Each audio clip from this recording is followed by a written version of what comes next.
bubuksan na natin ang ating minarinate na baby back ribs.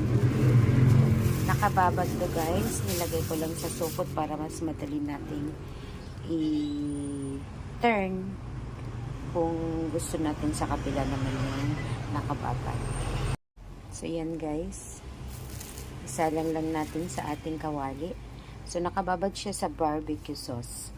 Since hindi natin iihaw sa uling, so patutuyuan ko lang dyan habang maluto sa ating kawali in low fire. So samahan niyo ako magluto. So ito ang ating baby back ribs guys. Ayan. So spread lang natin siya.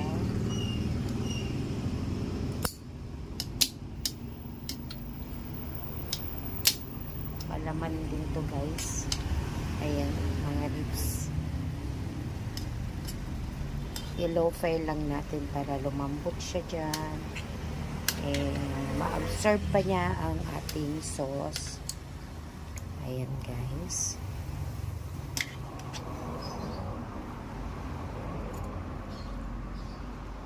Ayan. So tatakpan lang natin yan guys. At hayaang lumambot. Takpan lang. Ito na, malapit na siyang matuyuan, ma-absorb niya yung mga sauce natin bago natin iihaw ulit dito sa kalan guys. Natamad ako magbaba ng ating air fryer. Kaya dyan na lang. So malapit na guys. Lagyan natin din ng broccoli guys. Natutuyo na siya. Ayan. Hindi ko na ihaw. Diyan na lang natin patuyuin. Saka yung mga gulay natin.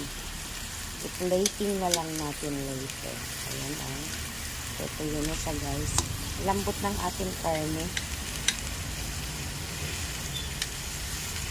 Ilalim ko lang sila para maluto. Ayan na guys. Malapit na. O di parang nag-ihaw na rin ako kasi ano na siya. Iba na yung tunog niya guys. Natutuyo na siya.